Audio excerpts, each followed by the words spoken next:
Қабірден қорқу. Өлгенде қабірге түсетіндігінен қатты қорыққан бір бай қайтыс боларының алдында былай деп өсиет қалдырыпты. Кімде-кім мен өлгенде қабіріме бір тон қонып шықса, сол адамға байлығымның тең жартысын қалдырамын. Айтқандай-ақ, көп уақыт өтпей бай қайтыс болыпты.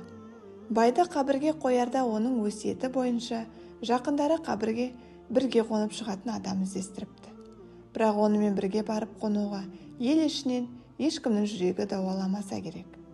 Бұған елдің жүгін тасып күнелтіп жүрген бір құлаш арқанынан басқа түгі жоқ сіңірі шыққан бір кедей ғана көніпті. Әлгі кедей баймен бірге қабірге түсіпті. Кеш бата ел аяғы саябырсығанда екі періште келіпті. Келген періштелер қабірдегі екі үйге қарап, мына жерде екі адам жатыр екен, біреуі өлі, екіншісі тірі екен.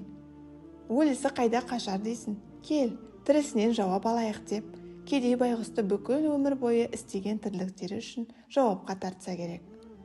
Мына арқанды қайдан алдың? Онымен не істедің? Қашан, қай жерге, неге апардың? Бұл өзіңдікі ме? Өзгенікі ме? Деген сұрақтарға жауап берумен пақыр екен танды әрең атырыпты.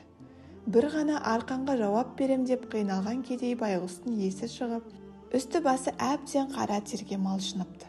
Бір ғана арқаның есебін бере алмай есі шыққан ол ертесі өзін байдың жарты байлығына ие болдың деп құттықтап келгендерге, ойбай-ау, мен түгім жоқ тақыр кедей бола тұра бір ғана арқаның есебін бере алмай, танды көрер көзбен әрең атырып әбден сілікпем шықты. Сендер маған қалайша сонша байлыққа ие болдың дейсіңдер.